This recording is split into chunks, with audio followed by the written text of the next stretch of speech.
1/5/2024 இன்றைய தேன்துளிகள்.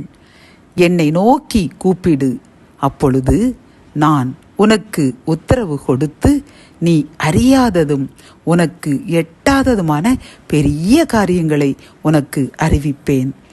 எரேமியா 33:3. கத்தோலிக்க வேதாகமம். என்னிடம் மன்றாடு, உனக்கு நான் செவிசாய்ப்பேன்.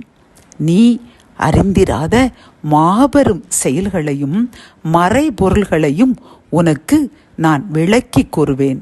எரேமியா 33:3.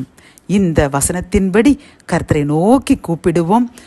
நாம் அறியாத, நமக்கு எட்டாத பெரிய காரியங்களையும் பெரிய பெரிய அற்புதங்களையும் அதிசயங்களையும் நாமும் நம் சந்ததியும் பெற்றுக்கொள்வோம். ஆமேன்.